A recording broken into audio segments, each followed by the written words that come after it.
आपके साथ मैं हूं अंजना ओम कश्यप। वो जो मेरे सामने मुश्किलों का अंबार है, उसी से मेरे हौसलों की मीनार है।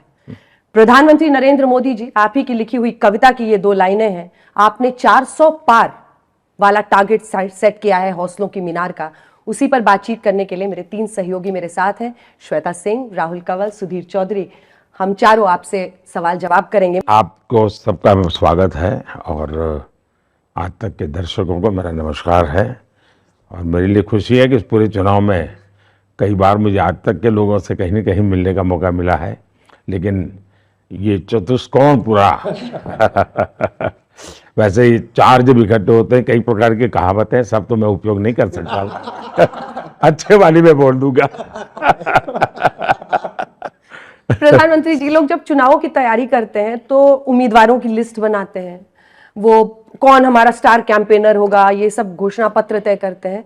लेकिन आप 100 दिन आगे का एजेंडा बनाने में लग गए हैं। इसीलिए मेरा पहला प्रश्न आपसे यही है कि 2014 में जब आप आए तो 100 दिन के अंदर आपने OROP, काले धन पर SIT गठित की। 2019 में आए तो 62वें दिन आपने ट्रिपल तलाक से आजादी दिलाई और कश्मीर में 370 से आजादी दिलाई 66वें दिन। 2024 में अगर आप सत्ता में आते हैं तो 100 दिन में क्या करेंगे? कौन से बड़े और सख्त फैसले ले सकते हैं? मैं पिछले 5 साल से काम कर रहा हूँ 2047 पे, और ये 5 साल से काम चल रहा है। देश के शायद 20 लाख से ज़्यादा तो मैं कह सकता हूँ जिनसे मैंने इनपुट लिए हैं, और मैं उनके आधार पर 47 का एक विजन डॉक्यूमेंट बनाया। 2 पीढ़ी अफसरों की रिटायर हो चुकी होगी इस पर काम करते करते, काफ़ी नए लोग आए हैं। अब मैंने कहा, मैंने अभी चुनाव के 1 महीने पहले, घोषित होने के 1 महीने पहले पूरा बड़ी समिट की थी मेरी, सभी काउंसिल की और सभी सचिवों की। फिर मैंने कहा ये 2047 जो है, अब मुझे उसको 5 साल में बताइए प्रायोरिटी। फिर मैंने 5 साल का बनाया मैप। फिर मैंने उनको कहा कि अब मुझे इसमें से 100 दिन का निकालिए एक्शनेबल पॉइंट। फिर मैं उनको बताता हूँ मेरी प्रायोरिटी 1 ये होगी, प्रायोरिटी 1B ये होगी, प्रायोरिटी 1C ये होगी, प्रायोरिटी 2 ये होगी, प्रायोरिटी 2B ये होगी। उसके आधार पर कुछ कीजिए। तो उन्होंने काम कर रहे हैं, तैयार किया है। मेरा उनके साथ बैठना अभी बाकी है, मैं शायद समय निकाल करके बैठ लूँगा। तो ये तैयार है मेरा। लेकिन अब मेरे मन में काम करते करते एक नया विचार आया है जो मैं पहली बार आपके सामने बता रहा हूँ। मैं जब 100 दिन का सोच रहा था, अभी मैं 125 दिन पर सोचने के लिए मैं मजबूर हो गया हूँ और मैं उत्साहित भी हो गया हूँ। मैं देखा कि इस पूरे कैंपेन में फर्स्ट टाइम वोटर का हो, युवा पीढ़ी को, यानी मैं उनका पागलपन देख रहा हूँ। मैं उनके एस्पिरेशंस को फील कर रहा हूँ। तो मैं शायद आजकल मैं अनाउंस करने वाला हूँ कि मैं अब 125 दिन पर काम करना चाहता हूँ।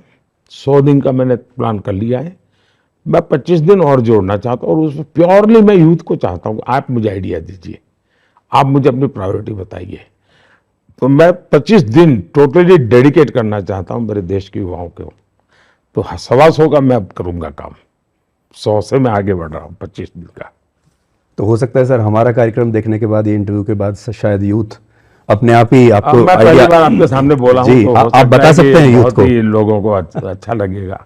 जी सर, देखिए ये कितनी बड़ी बात है कि चुनाव समाप्त नहीं हुआ और हम आपके अगले टर्म की बात कर रहे हैं। आप 100 दिन में, 125 दिन में, इससे ऐसा लगता है कि ये चुनाव जो है एक स्टेटस को का चुनाव है, यानी लोगों को ये आश्वस्त है कि आप वापस आने वाले हैं। जब बीजेपी के टिकट दिए जा रहे थे उस समय लोग कहते थे कि टिकट नहीं है, ये निर्वाचन का सर्टिफिकेट है। हर जगह जो बीजेपी का सबसे बड़ा एसेट है वो आपका चेहरा है और आपका काम है। आपको कभी ऐसा लगा कि इस बार तीसरे टर्म के दौरान कैंडिडेट्स ने भी शायद ऐसा सोच लिया कि भाई आपके नाम पे ही जीत के आना है, आपके काम ने आपने इतना अच्छा करके रखा है कि उनको कोई ज़्यादा मेहनत करने की ज़रूरत नहीं है? तो आप उस हिसाब से कुछ आप देख रहे हैं कि कोई लैक ऑफ पार्टिसिपेशन या ज़रूरत से ज़्यादा एक श्योरिटी कैंडिडेट्स में या कार्यकर्ताओं में?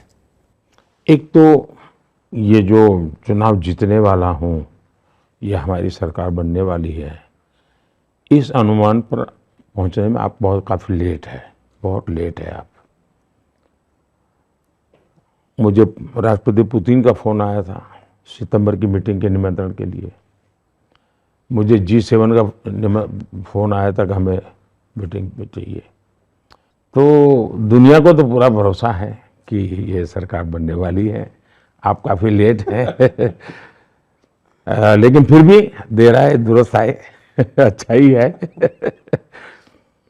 जहाँ तक चुनाव का सवाल है, मैंने 1 साल पहले मेरी पार्टी को कहा था, बड़ी मीटिंग में कहा था कि कैंडिडेट का इंतजार मत करो,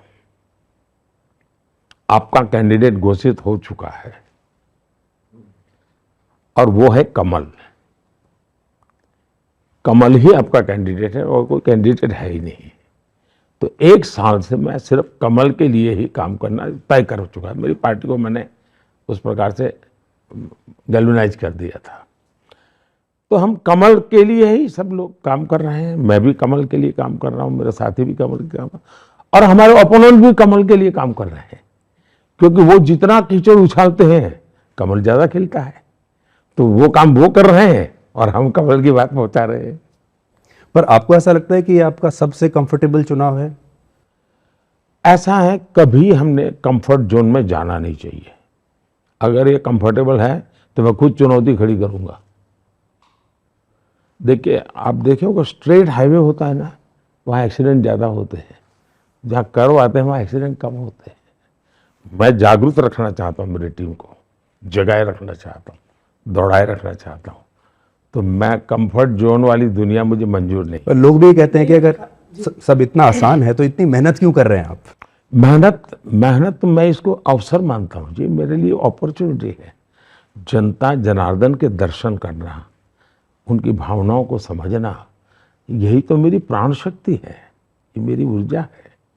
दूसरा, लोकतंत्र में चुनाव को हमने जीत हार के सीमित अर्थ में नहीं लेना चाहिए। ये बहुत बड़ा एक प्रकार से ओपन यूनिवर्सिटी होती है। आपके पास अवसर होता है अपने विचारों को लोगों तक ले जाने का, और आप जब डायरेक्ट विचार ले जाते हैं तब न डाइल्यूशन आता है न डाइवर्जन आता है, यानी परफेक्टली मैसेजिंग आप कर सकते हैं। फिर आप, अब जैसे काशी से गया तो मेरा काशी का मिजाज अलग था, लेकिन मैं कोडरमा गया, वहाँ का जो दृश्य देखा तो मैंने अपना पूरा भाषण का विषय बदल दिया। पहले मैं जाता था रास्ते में कुछ अलग सोचता था मैं, क्योंकि मुझे लगा कि मुझे ये जो लोग हैं मुझे इनके साथ ये बात करनी है। और मैं मानता हूँ सभी राजनीतिक दलों का कर्तव्य है कि वे चुनाव का भरपूर उपयोग करें, मतदाताओं को एजुकेट करें, अपनी आइडियोलॉजी से एजुकेट करें, अपनी वर्किंग स्टाइल से एजुकेट करें, अपने प्रोग्राम से एजुकेट करें। ये काम सबने करना चाहिए। मैं तो चाहूँगा अभी भी करें, अभी 15-20 दिन बचे हैं, अपने मतदाताओं को एजुकेट करें, लेकिन नहीं कर रहे हैं। मोदी जी, उसी सवाल से आगे बढ़ते हुए मैं ये आपसे जानना चाहती हूँ कि वो कौन सी बात है कि आप जिम्मेदारी उठा लेते हैं। मुझे गुजरात के 2 विधानसभा चुनाव मैंने कवर किए, ये तीसरा लोकसभा आपका चुनाव है जो मैं कवर कर रही हूँ। मैंने देखा हर जगह आप जिम्मेदारी लेकर खड़े हो जाते हैं कि मोदी के नाम पर वोट देना है, क्योंकि इसमें एक डर फेलियर का भी रहता है जो शायद आप महसूस नहीं करते हैं कभी। पर 400 पार का नारा के साथ आपने शुरू किया, एक बहुत बड़े, मतलब उस समय सब लोग आप पर हावी हो गए थे कि 400 कैसे हो जाएगा, और आज भी वही मुद्दा है, वही चर्चा है। अपना टारगेट रिवाइज करें। परिवार वाले लोग हैं, आपके संतान है, अगर आपका बच्चा 90 मार्क लाता है तो आप उसको जरूर कहते होंगे अगली बार 95 लाना है, जरूर कहते होंगे। 99 लाए होंगे, बोले 99 है, 100 लाना तो मुश्किल है, लेकिन फिर भी देखो ना, जरूर कहते होंगे। हमारे पास ऑलरेडी 19 से 24 400 थे, एनडीए के रूप में और एनडीए प्लस के रूप में। तो ये मेरा कर्तव्य बनता है अभिभावक के रूप में भी कि भाई 400 पार आगे जाना है। तो ये मेरी जिम्मेवारी बनती है, क्योंकि हम निरंतर आगे बढ़ना चाहिए। मैं ये तो नहीं कह सकता 90 आए यार, तेरे किसी दोस्त को 90 नहीं है, 60 आएंगे तो चल जाएगा, तुम चिंता मत करो, ऐसा नहीं कह सकता मैं। 90 है तो मैं कहूँगा 95 लाओ। तुम्हारे और दोस्तों को क्या है उसके आधार पर थोड़ा सोचते हैं। दूसरी बात है, जहाँ तक जिम्मेवारी, ये लीडरशिप का कर्तव्य है जी। आज देश का दुर्भाग्य है कि दूसरे के सर पर ठिकरा फोड़ दिया जाता है, नेता भाग जाते हैं, चमड़ी बचाते हैं। ये तो देश के लिए सबसे निराशा और दुख की बात है। कम से कम एक इंसान है जो जिम्मेवारी लेने को तैयार है, जो भागता नहीं है, जो कहता है जी मैं ये कहता हूं, मेरी जिम्मेवारी है। और देश में, राजनीतिक जीवन में, हर दल में जिम्मेवारी लेने वाले लोग होने चाहिए। ऐसे लोग नहीं होने चाहिए जो अपने साथियों पर ठिकरा फोड़ करके भाग जाए। ये शोभा नहीं देता है जी। प्रधानमंत्री जी, जब 2014 का चुनाव हुआ उस वक्त देश में मनमोहन सिंह के खिलाफ कांग्रेस और यूपीए के खिलाफ बहुत गुस्सा था, लोग बदलाव चाहते थे। 2019 का चुनाव हुआ, उससे पहले पुलवामा, बालाकोट हुआ, राष्ट्रीयता का भाव था देश भर में और लोग आपको एक और मौका देना चाहते थे। इस बार विश्लेषक ऐसा कह रहे हैं कि क्या उस तरह का जोश और जज्बा वोटर्स में है जो कि 2019 में था? वोटिंग परसेंटेजेस थोड़ी सी कम हुई हैं। वोटिंग परसेंटेज के डिक्लाइन को आप कैसे देखते हैं? और क्या आपको लगता है कि वोटर्स में एक तरीके से उस तरह का एंथुजियाज्म नहीं है जो कि 2014 और 2019 में था? उसको आप कैसे स्टडी करते हैं? ऐसा है कि कुछ लोगों की रोजी रोटी इस पर डिपेंडेंट है। उनको खुद को रिलेवेंट रहने के लिए क्या करना होगा? कुछ तो चीजें सगुफे छोड़ने पड़ते हैं, वरना तो हवा बन जाए यार, ये तो जीता हुआ है, चुनाव में क्या है यार, एडवर्टाइजमेंट भी नहीं मिलेगा, कुछ बेकार हो जाएगा। तो ये भी एक कारण है। मुझे याद है मैं गुजरात में पार्टी का काम करता था, तो यानी शायद वो होगा चुनाव और 95 पहले का कोई चुनाव होगा। तो उसके पहले नगर पालिका के चुनाव हुए थे और नगर पालिकाओं के चुनाव में हमारे यहाँ सिंबल पे नहीं लड़ा जाता था, ज़्यादातर इंडिपेंडेंट लड़ते थे लोग। लेकिन भाजपा ने शुरू किया कि नहीं, हम सिंबल पे लड़े, लोगों को आदत डाल, क्योंकि जिम्मेवारी तय हो। लड़ते तो बीजेपी पे भी कार्यकर्ता लड़ते थे, इंडिपेंडेंट लड़ते थे, तो हम पार्टी सिंबल पर लड़े। लेकिन स्वाभाविक थे इंडिपेंडेंट ज़्यादा जीते। हमारा पहला, दिल्ली से जो पत्रकार आते थे ये फाइल लेके आते थे, और चुनाव असेंबली का चुनाव था, सवाल यहीं से शुरू करते थे। अब ये भी तो असेंबली में हार गए थे, चुनाव कैसे जीतोगे? अब ये भी तो असेंबली। तो मैंने कहा यार तुम लोगों के पास कोई काम नहीं है क्या? कोई तो होमवर्क तो करो। दोनों ये नगर पालिका का चुनाव कैसे होता है, स्टडी तो करो। वैसा ही है ये मतदान का। मतदान का पॉलिटिकल पार्टी के परफॉर्मेंस वगैरह चीजों से जोड़ करके देखने के बजाय ये देखना चाहिए कि लोकतंत्र में मतदान बड़ा महत्वपूर्ण है। उदासीनता लोकतंत्र के लिए अच्छी नहीं है। हमारा नैरेटिव वो होना चाहिए ताकि देश के लोकतंत्र मजबूत हो। उसके बजाय हम उसमें से रिजल्ट खोजने लगते हैं, और वो भी तथ्य नहीं है, तर्क है सिर्फ। अब उन तर्कों के पीछे समय बर्बाद करके क्या करेंगे जी लोग? मैं नीचे जमीन पे जाता हूं, और मैंने कभी पहले क्लेम नहीं की है जी। आपने देखा होगा मेरे खिलाफ शिकायत ये है कि मैं हार जीत के क्लेम नहीं करता रहता हूं। इस बार भी मैंने क्लेम नहीं किया था। हाउस में मैंने, लोग बोल रहे थे 400 पार, मैं खुद क्लेम नहीं करता था, लेकिन मुझे पता तो चलता है जी। हाँ, मैं तैयारी करता हूँ 100 दिन में क्या करूँगा, 5 साल में क्या करूँगा, 2047 का ये काम मैं करूँगा, क्योंकि मुझे मालूम है ये जिम्मा मुझे निभाना है। लेकिन आपके इस आत्मविश्वास को जोड़ दिया जाता है बहुत सारी और चीज़ों से भी। संस्थाओं पर सवाल उठाए जाते हैं, और विपक्षी दल जो आपके ऊपर एक बहुत संगीन आरोप लगाते हैं सरकार पर, वो ये कि संस्थाओं को प्रभावित किया जाता है, और उसमें इलेक्शन कमीशन का नाम, क्योंकि उस संस्था पर सबका, जनता का भरोसा है। इसीलिए मैं इस आरोप पर आपका जवाब चाहती हूँ कि वो कहते हैं पहले चरण का जब चुनाव हुआ तो मतदान के आंकड़े आने में 11 दिन क्यों लग गए, क्यों उन आंकड़ों को छुपाया जा रहा है? इस आरोप पर क्या कहेंगे? बहुत अच्छा सवाल आपने पूछा, और मैं कम से कम आज तक से अपेक्षा करता हूं, और हो सकते तो इंडिया टुडे भी, इंडिया टुडे ना आपका, हाँ, दोनों से, कि जो इलेक्शन कमीशन ने एक चिट्ठी लिखी है, उस चिट्ठी पर ही विद्वानों की डिबेट हो, पॉलिटिशियनों की नहीं। जो एक्सपर्ट है, जो इस विषय को जानते हैं, उनकी डिबेट हो। और उन्होंने सही किया गलत किया, क्योंकि मैं इसी के लिए कोई कमेंट करूं ठीक नहीं है। दूसरा, इलेक्शन कमीशन ये जो इंस्टीट्यूट है, करीब करीब 50-60 साल तक सिंगल मेंबर रही है। और मजा ये है कि इलेक्शन कमीशन से जो लोग निकले वो कभी गवर्नर बने, कभी एमपी बने, कभी पार्लियामेंट का चुनाव लड़ने गए आडवाणी जी के सामने। मतलब उन्होंने कैसे लोगों को बिठाया था, इसका उदाहरण है। उस जमाने के जो इलेक्शन कमीशन जो रिटायर्ड हुए, जो बैठे हैं, वे आज भी उसी पॉलिटिकल फिलोसॉफी को प्रमोट करने वाले ट्वीट करते हैं, ओपिनियन अपने देते हैं, आर्टिकल लिखते हैं। इसका मतलब अब जाकर के इलेक्शन कमीशन पूर्ण रूप से स्वतंत्र बना है। और मैं चाहूँगा आज तक से, और मुझे पक्का विश्वास है, अभी नहीं तो कभी न कभी आप लोग करेंगे, कि भारत के इलेक्शन कमीशन के जो यात्रा है उस पर एनालिसिस हो। मेरा दूसरा कहना है, दुनिया में भारत के ब्रांडिंग के लिए जो हमारे पास अलग अलग चीज़ें हैं, जैसे मैं जब दुनिया को कहता हूँ मेरे यहाँ 900 टीवी चैनल है, वो टीवी चैनल मेरे साथ क्या करते हैं मेरा मुद्दा नहीं है। मैं दुनिया को बताता हूँ ये मेरा देश है, 900 टीवी चैनल। तो सुन करके चौंक जाते हैं, उनको क्या 900 टीवी चैनल, और मैं कहता हूँ इतनी लैंग्वेजेज में है, तो परेशान हो जाता है। तो मेरे लिए 900 चैनल मुझे दिन रात क्या करते हैं वो अलग विषय है, लेकिन 900 चैनल होना मेरे देश की ताकत है। तो मैं दुनिया के सामने ले जा, भारत का इलेक्शन कमीशन, भारत की इलेक्शन प्रोसेस, ये विश्व के लिए एक बहुत बड़ा अजूबा है। ये हम सबका कर्तव्य है कि हमारे देश का ब्रांडिंग करें।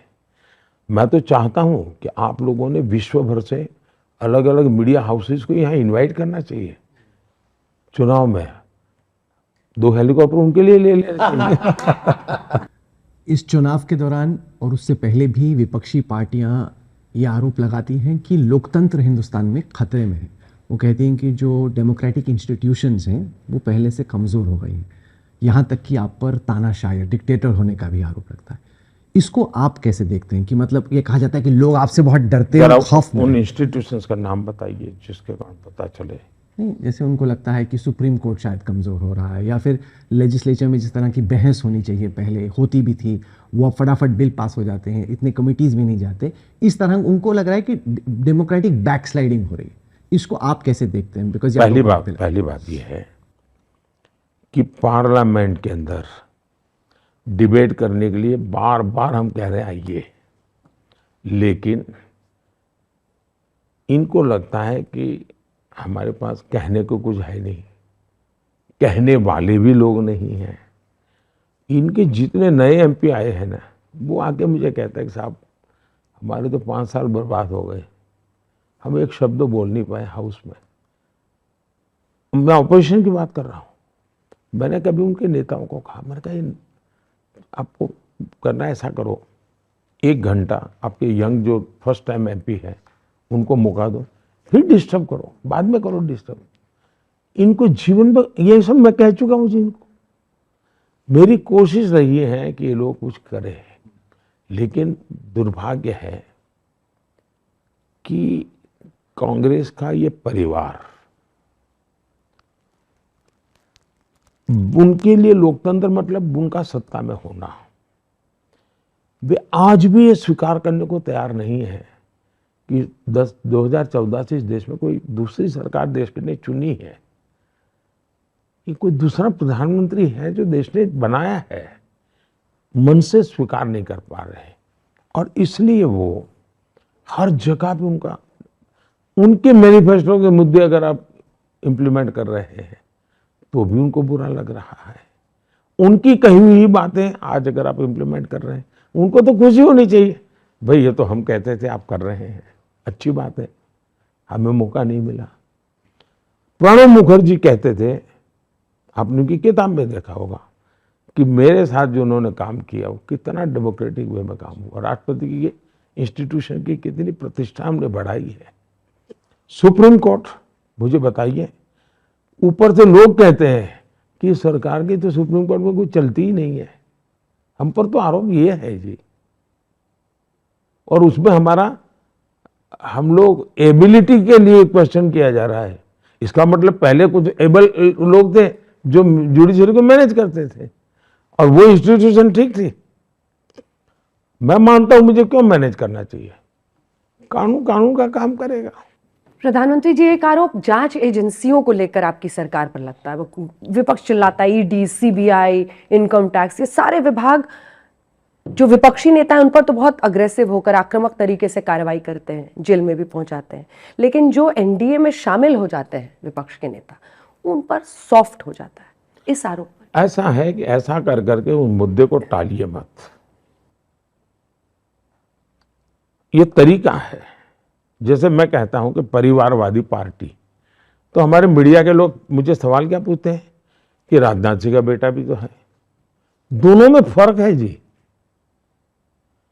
हम मुद्दों को इस प्रकार से डाइवर्ट करने की मदद मीडिया कम से कम इन लोगों को न करे, ये मेरा आग्रह रहेगा।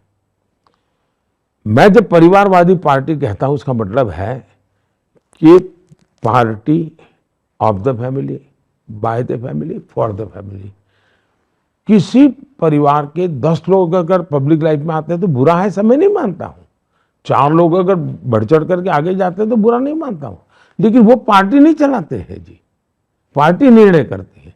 वैसे ही ईडी जो कदम उठाती है वो कदम, आप मुझे बताइए कि आज से 20 साल पहले खबरें क्या रहती थी, ब्लैक मार्केट पर सर्च हुई, रेड हुई, इतना चीजें पकड़ी गई, इतनी चीनी पकड़ी गई। अब वो खबरें आती हैं क्या? नहीं आती है। क्यों? क्योंकि उस समय उस इंस्टीट्यूट ने जो भी काम किया, जो कानून में बदलाव आया, टैक्सेशन में परिवर्तन आया, तो ब्लैक मार्केट की दुनिया हिंदुस्तान के पब्लिक लाइफ में, अब थिएटर भी ब्लैक मार्केट वाला सुनने को मिलता नहीं है। इसलिए नहीं कोई संसद में चला गया, थिएटर में वो सुन नहीं मिलता है कि भाई ब्लैक मार्केट वाला हो। वैसा ये चला गया। भ्रष्टाचार भी जा सकता है। क्यों? अगर उसके पास जिसकी काम जिम्मेवारी है वो काम करे तो सचमुच में पूछना चाहिए कि 10 साल तक ईडी को इतना पगार दिया, उन्होंने काम किया क्या भाई? 2004 से 2014 काम क्यों नहीं किया? उसकी ड्यूटी है। मुझे बताइए, रेलवे का टिकट चेकर है, वो टिकट चेक नहीं करेगा तो रखने की क्या जरूरत है भाई? उसी काम के लिए है वो। आप अगर मीडिया में है, आप अगर मोदी का झंडा लेकर के भक्तिपूर्वक घूमते रहेंगे तो आपको कौन आज तक बना रखेगा? कल निकाल देगा वो। आपका काम है 10 चीजें खोज के लाइए, जो ठीक लगे उसको दुनिया के सामने ले जाइए। आपका काम और करते हैं आप लोग। वैसे ही ईडी का काम है वो करे। आंकड़े क्या कह रहे हैं? 2004 से 14 व्यवस्था तो यही थी, कानून वही था। मैंने कानून नहीं बदला है, मैंने ईडी बनाई नहीं है। उन्होंने बिल्कुल निकम्मापन किया, कोई काम किया नहीं। सिर्फ 34 लाख रुपया, 35 लाख 34 लाख रुपया जब्त किया 10 साल में। हम तो विपक्ष में थे, किसने रोका था भाई? मेरी सरकार ने 2200 करोड़ रुपया पकड़ा है।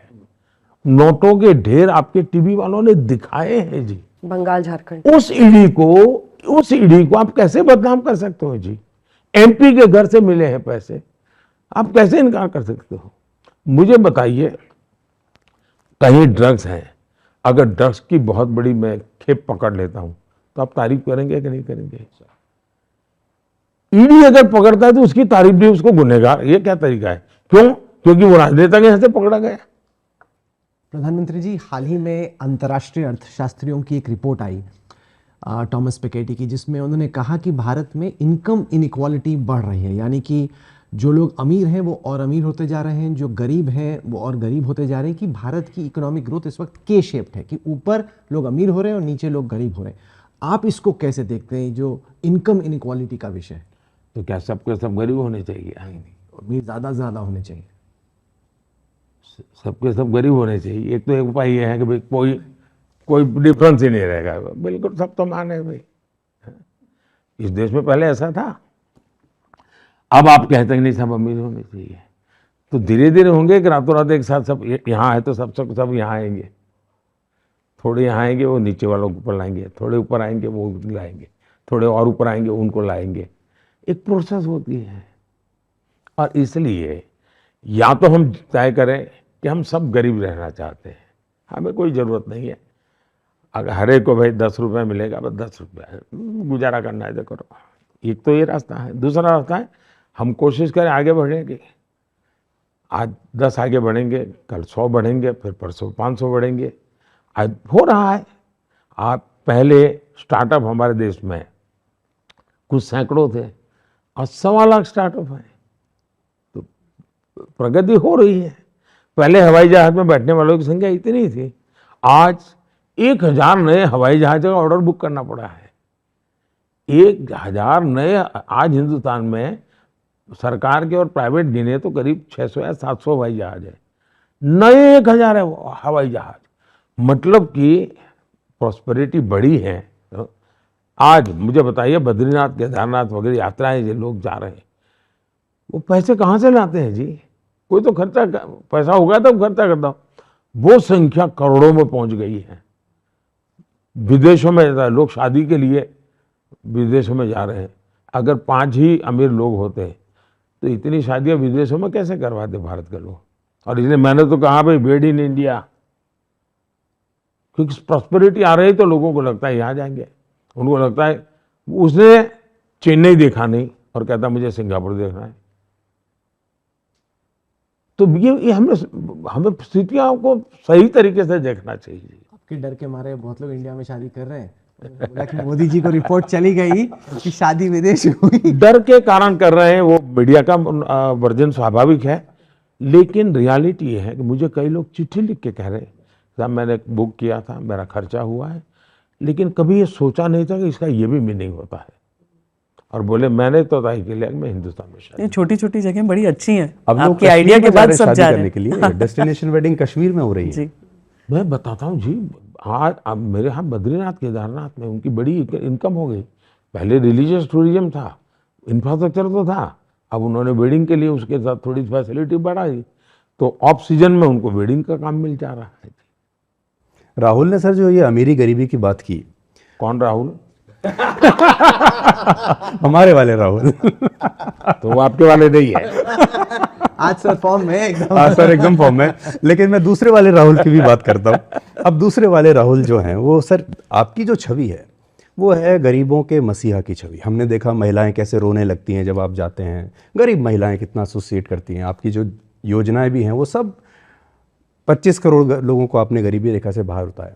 लेकिन जो आरोप दूसरे वाले राहुल लगा रहे हैं आपके ऊपर वो है कि आपकी बड़े बड़े उद्योगपतियों से दोस्ती है। 5 साल से आपकी छवि पर एक स्टिकर चिपकाने की कोशिश की जा रही है और वो स्टिकर है कि अडानी अंबानी के साथ दोस्ती।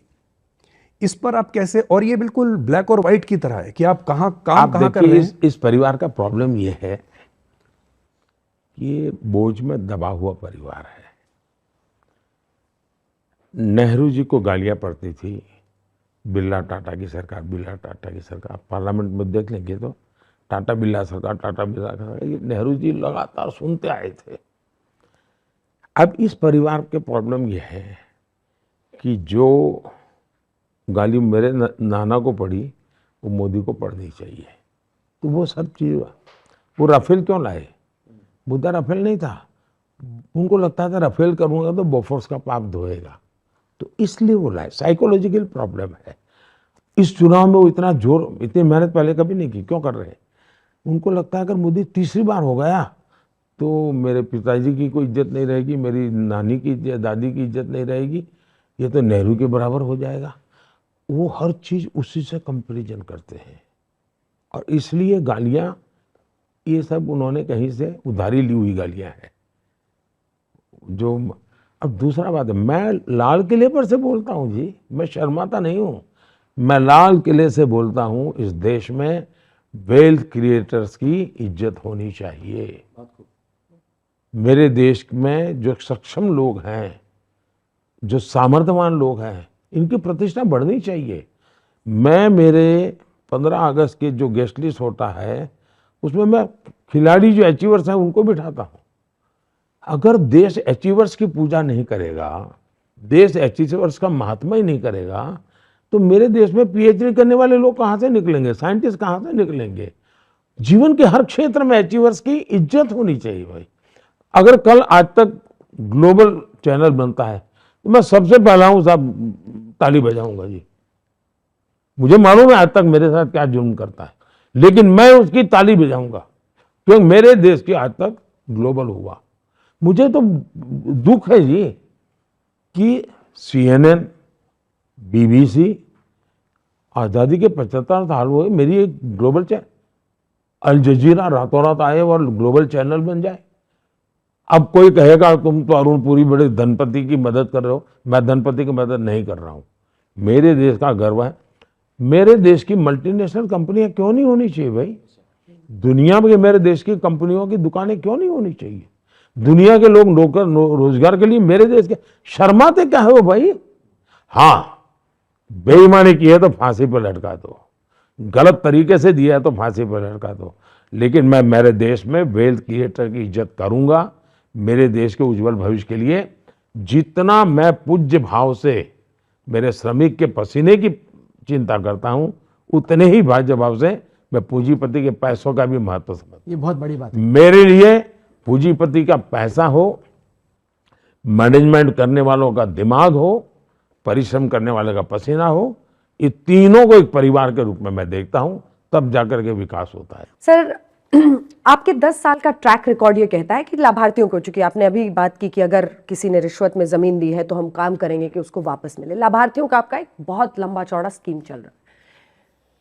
लाभार्थियों को जब मिलता है फायदा तो हिंदू है, मुस्लिम है, किस समुदाय का है, कोई नहीं देखता है। तो एक सेक्युलर एडमिनिस्ट्रेशन यानी धर्मनिरपेक्ष शासन देश में है, लेकिन अगर ऐसा है तो फिर चुनावी रैलियों में मंगलसूत्र, घुसपैठिया, ज्यादा बच्चे, इन शब्दों को लाने की क्या जरूरत है? ये विपक्ष बार बार आपको इसी मुद्दे पर घेरता है। विपक्ष का कहना है कि आप जो चुनावी कैंपेन करते हैं उसमें आप हिंदू मुस्लिम। ये बहुत ही अच्छा सवाल पूछा आपने। मैं ठीक से बताना चाहता हूँ दर्शकों को। होता क्या है जी, आपने पूरी तरह सांप्रदायिक एजेंडा पर चले और मैंने उसको एक्सपोज किया, मैंने उसकी धज्जियां उड़ाई, मैंने उस पर आरोप लगाए, तो जो मूल बात थी उसको उनकी इकोसिस्टम हटा देती है। और आप लोग भी उस इकोसिस्टम के इतने प्रेशर में जीते हैं, आप भी फिर उसको हाथ नहीं लगाते हैं, फिर आप मेरी ही बात को लेकर के चलाते हैं, तो आपको लगता है मैं मुसलमान बोला। बात ये नहीं है जी, मुद्दा ये है कि उन्होंने अपने मैनिफेस्टो में लिखा है कि अब वो कॉन्ट्रैक्ट सिस्टम में भी माइनॉरिटी को लाएंगे, ठेका माइनॉरिटी को दिया जाएगा। अगर मैं उस ठेके का विरोध करते हुए पद्धति का विरोध करता हूं, वो मैं सेकुलरिज्म कर रहा हूं, लेकिन चूंकि मुझे उसमें माइनॉरिटी शब्द बोलना पड़ता है, चूंकि मुझे उसमें मुसलमान शब्द बोलना पड़ता है, चूंकि मुझे इसमें अल्पसंख्यक बोलना पड़ता है, तो आप मीनिंग निकालते हैं कि मैं कुछ हमला उन पर कर रहा हूं। मैं उन पर हमला नहीं कर रहा हूं, मैं उन पर कर रहा हूं जो पॉलिटिकल पार्टियां हैं, जो भारत के सेकुलरिज्म की धज्जियां उड़ा रही हैं, जो अपीजमेंट का पॉलिटिक्स कर रही हैं, देश के संविधान की भावनाओं को नष्ट कर रही है। और मेरे पास सबूत है कि मैं नहीं करता हूं। क्यों? मैं कहता हूं 100% सैचुरेशन। अगर मान लीजिए एक गांव में 700 लोग रहते हैं, फलानी स्कीम के 100 लाभार्थी हैं, यानी हकदार हैं, तो मेरा होता है उन 100 को मिलना चाहिए।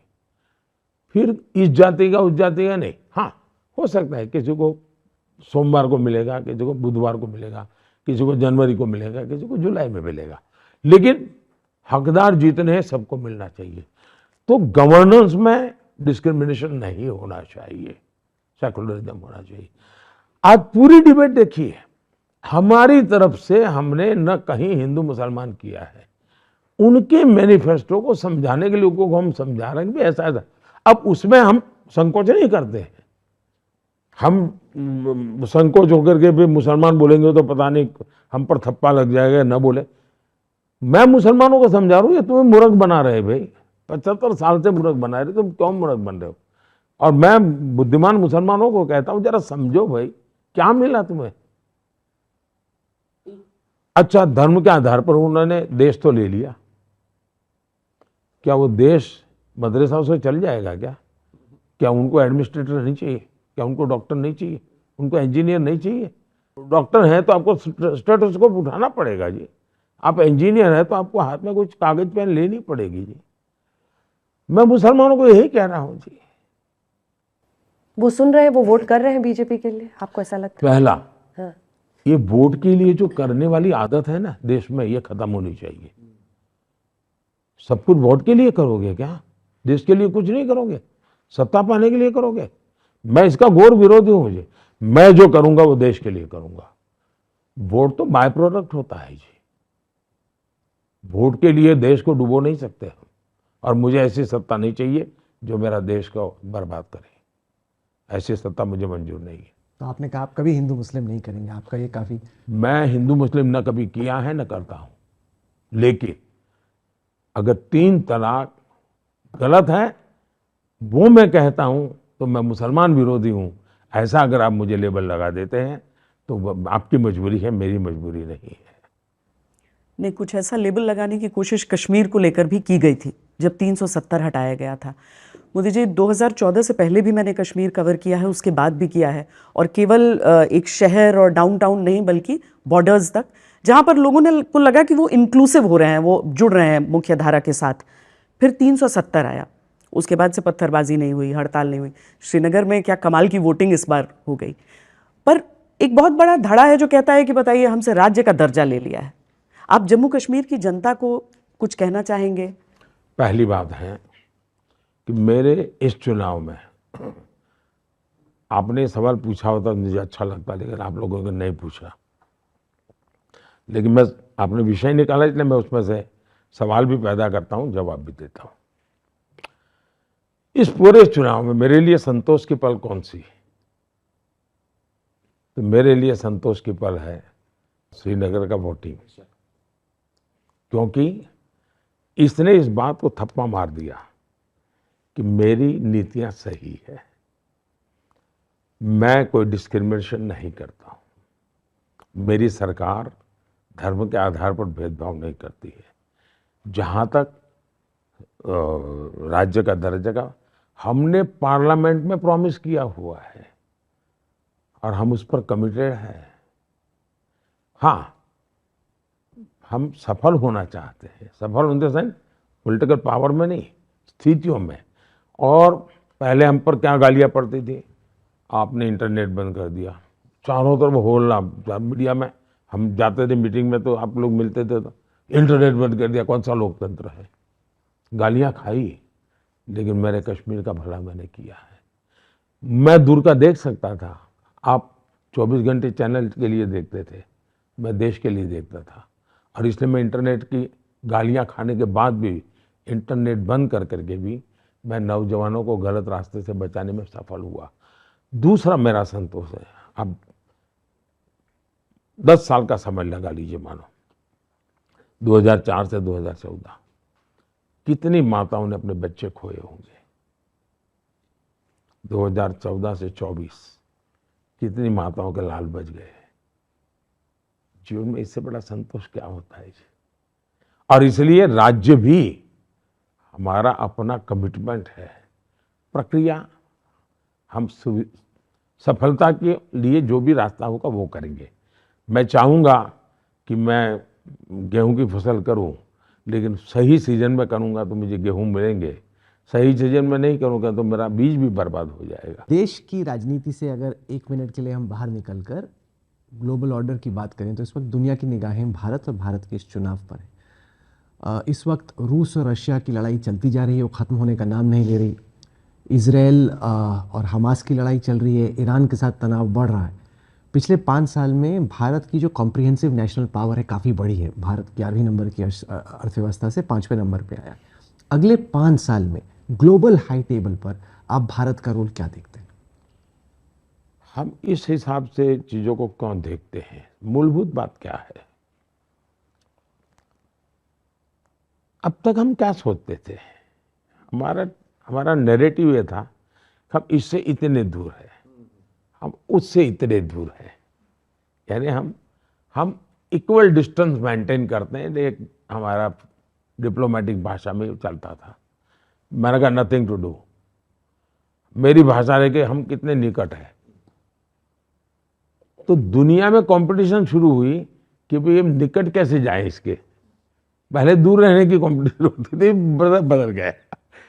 तो सब लोग निकट आने की स्पर्धा चल रही है। अब देखिए, कल मेरा ईरान में एक बहुत बड़ा निर्णय हुआ है, एग्रीमेंट हुआ है। वो हिंदुस्तान के अखबारों की हेडलाइन न्यूज है, टीवी मीडिया की 24 घंटे की है। और मेरा मिनिस्टर कल चाबहार थे, ईरान में थे। चाबहार पोर्ट का मेरा फाइनल एग्रीमेंट हुआ। ये बहुत बड़ा काम है जी, सेंट्रल एशिया से जुड़ा हुआ मेरा इकोनॉमी का बहुत बड़ा काम हुआ है। लेकिन अब पता नहीं यहाँ अब फर्स्ट हेड टेबल क्या होता है जी सारी लड़ाइयों के बीच में मेरा चाबहार का एग्रीमेंट हो जाता है। तो मेरी पहली वस्तु ये। दूसरा, किसी तीसरे के आधार पर हम अपने निर्णय नहीं करेंगे जी, हम निर्णय हमारे लिए करेंगे। फलाने को बुरा लगेगा तो इससे बात करूंगा तो क्या होगा जी, नहीं, मैं सबसे बात करूंगा। राष्ट्रपति पुतिन मेरी अगर भरपूर तारीफ करते हैं, इसका मतलब ये नहीं कि मैं राष्ट्रपति पुतिन को मिलकर के कह नहीं सकता हूं कि this is not the time for the war. तो वो भी मुझे सम्मान करेंगे कि भाई कम से कम एक ऐसा मित्र है जो मुझे साफ बताता है कि सही है गलत है। यूक्रेन को भी मुझ पर इतना ही भरोसा है, भारत पर, मुझ पर मोदी एक व्यक्ति नहीं है, भारत पर भरोसा है कि भाई कुछ तो भी ये सही बता। और आज तक हमने सही किया जी। मैंने अभी गाजा में, रमजान का महीना था, तो मेरे स्पेशल एनवॉय को मैंने इजराइल भेजा। इजराइल के प्रधानमंत्री राष्ट्रपति सबसे मिलना का, मैंने कहा समझाइए इनको कि कम से कम रमजान में गाजा में बम्बार्डिंग यानी हमले न करें। और उन्होंने पालन करने का भरपूर प्रयास किया। आखिर में 2-3 दिन लड़ाई हो गई, लेकिन मैंने स्पेशल एनवॉय भेजा था। यहाँ तो आप मुझे मुसलमानों के लिए करके घेर लेते हैं, लेकिन मोदी गाजा में रमजान के महीने में अब मैं इसकी पब्लिसिटी नहीं करता हूँ क्योंकि कईयों ने प्रयास किया होगा, परिणाम सही मिला, लेकिन मैंने भी प्रयास किया, देश भारत ने भी किया। तो इवन मेरा आज भी पैलेस्टाइन के साथ उतना ही निकट नाता है जितना मैं इजराइल गया। हमारे यहाँ फैशन क्या थी, इजराइल जाओ, पैलेस्टाइन जाओ, सेकुलरिज्म करके वापस आओ, मगर नथिंग टू डू। मैं इजराइल जाऊंगा, वापस आऊंगा, मुझे ढोंग करने की जरूरत नहीं है। इजराइल गया मैं पैलेस्टाइन जाऊंगा तो स्टैंड अलोन मेरी विजिट होगी। पैलेस्टाइन भी गया, मजा देखिए। जब मैं पैलेस्टाइन गया तो मुझे यहाँ से विषय आ गया भाई हेलीकॉप्टर ले जाएंगे वहाँ, ये ले जाएंगे। तो जॉर्डन के राष्ट्रपति जी को पता चला कि मैं जॉर्डन से होकर के जाने वाला पैलेस्टाइन। अब वो मोहम्मद साहब के सीधे वारिस है, जॉर्डन के जो प्राइम मिनिस्टर हैं वो उनके सीधे वारिस है, मोहम्मद साहब के, उन्हीं के संतान है। उन्होंने कहा मोदी जी आप ऐसे नहीं जा सकते, आप मेरे गेस्ट है, मेरे ही हेलीकॉप्टर में आप जाएंगे, मेरे घर खाना खा के जाएंगे। मैं उनके घर गया, खाना वाना खाया, बैठे हम उनके हेलीकॉप्टर। लेकिन हेलीकॉप्टर जॉर्डन का, डेस्टिनेशन पैलेस्टाइन, और एस्कॉर्ट एस्कॉर्ट कर रहे थे इजराइल के फ्लाइट। देखिए आप अगर दुनिया में, और तीनों की दुनिया अलग, लेकिन मोदी के लिए आसमान में सब साथ। मैं मानता हूं ये सब तब होता है जब आपके इरादे नेक हो, आपके प्रति विश्वास हो, और चोरी छुपी नहीं। अमेरिकन को मैं कह करके बताता है ना, मुझे पूछ करके नहीं करना होता है। मैं रशिया से मेरे देश को सस्ते में पेट्रोल चाहिए, मैं लूंगा, मेरे लिए जरूरी है, मैं करूंगा। तो मैं छुपाता नहीं हूं और मैं अपने टर्म्स पे मेरे देश को चलाता हूं जी। प्रधानमंत्री जी, अपनी विरासत आप कैसे पीछे छोड़ना चाहते हैं? देखिए मुझे एक सवाल पहले भी एक बार किसी ने पूछा था, सर यूके में पूछा था। मैं हैरान हूं जी, जो इंसान देश के लिए जी रहा है, वो खुद के लिए क्यों सोचेगा? मैं तो मानता हूँ मुझे इतिहास में कोई याद करे, इसके लिए मैं काम करता ही नहीं हूँ। कोई याद करे तो मेरे कश्मीर में 40% के करीब 40 साल के बाद मतदान हुआ, उसको याद करो, लोकतंत्र का उत्सव मनाओ। कोई माने G20 में हिंदुस्तान का डंका बज गया, उसको याद करो। कोई याद करे कि आज विश्व के अंदर मेरा भारत तीसरी इकोनॉमी बनने जा रहा है, उसको याद करे। मोदी का क्या लेना है? तो मेरे जैसे तो सैकड़ों लोग आएंगे चले जाएंगे। प्रधानमंत्री नरेंद्र मोदी, जिनका ये कहना है कि वो धर्म के आधार पर कोई भेदभाव नहीं करते, लेकिन धर्म के आधार पर आरक्षण भी नहीं होने देंगे, और जब तुष्टीकरण की राजनीति होगी तो कुछ भी बोलने में उन्हें संकोच नहीं होगा विपक्ष के खिलाफ। बहुत बहुत धन्यवाद आपका प्रधानमंत्री नरेंद्र मोदी जी, ये साक्षात्कार हमें देने के लिए, व्यस्तता के बीच में। चलिए, बहुत बहुत धन्यवाद। इसी के साथ इस इंटरव्यू में इतना ही। देश दुनिया की बाकी खबरों के लिए आप देखते रहिए आज तक।